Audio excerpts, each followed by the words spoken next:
A lot of news under the surface about the SAVE Act.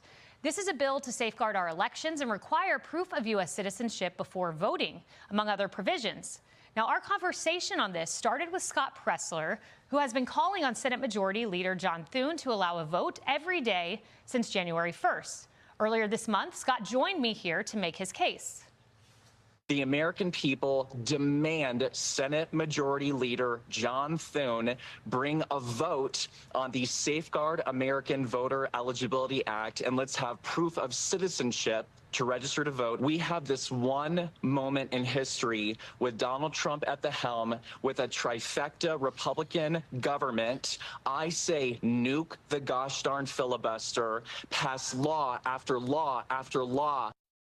That interview went viral and senators went into action. Senator John Cornyn said he spoke to Leader Thune about the SAVE Act. Senators Katie Britt and Dave McCormick signed on as co-sponsors, and several others like Rick Scott ramped up his support publicly. Here's Senator Scott last week.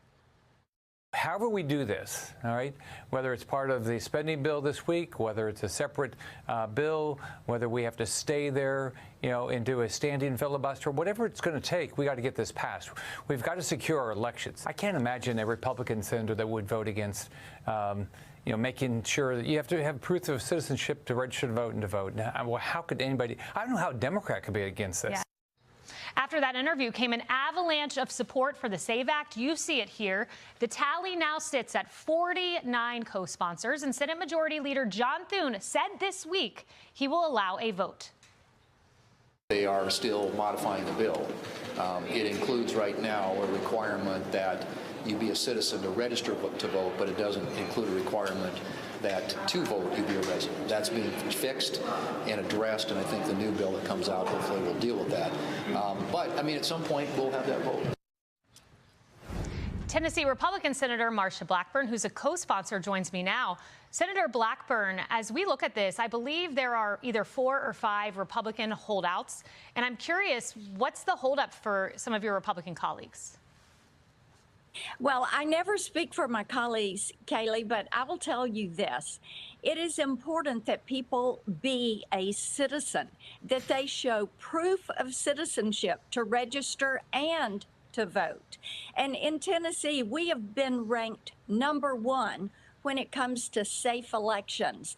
And we are so proud of our Secretary of State, Trey Hargett, and his team that have been able to put us in that #1 election integrity spot. And when you go to vote in Tennessee, you have to show who you are. These records have to match up. Every state should be certain that only citizens are voting in their elections. You know, Senator Blackburn, your colleague, Senator Scott, I asked him about eliminating the filibuster because we know that there will be 60 votes that are going to be needed for this, and there are only 54 Republicans. Right. He said that he would be open to maybe a carve-out for specific legislation, maybe attaching it to a spending bill, something, because this is that important. Where do you stand? And one of the things that we have discussed, and Rick Scott, Senator Scott, leads our conservative group, our steering committee in the Senate. And we have talked about maybe we use it for the appropriations bill so you don't get into these shutdown fights. Maybe we review the 1974 Budget Act so that we go about appropriating differently. But here is the point. What you want to do is remove the ability of the Democrats to eliminate a filibuster and run roughshod, be able to pack the Supreme Court, be able to add D.C. and Puerto Rico and Guam as states, making certain that we preserve the integrity of our nation's elections and that we don't federalize elections, but it is your state and your local election commissions that are still going to be in charge of these. This is all about preserving who we are and what we are as a country, and that premise of one person, one vote. Yeah, and James Carville has said, hey, if Democrats take power, we are going to eliminate the filibuster and do all of that. You know, Senator Blackburn, I do want to ask you quickly, because we only have a few moments here, but this government shutdown, it seems like it will be resolved come Monday. You guys have done your work in the Senate, and the House seems prepared to do their work.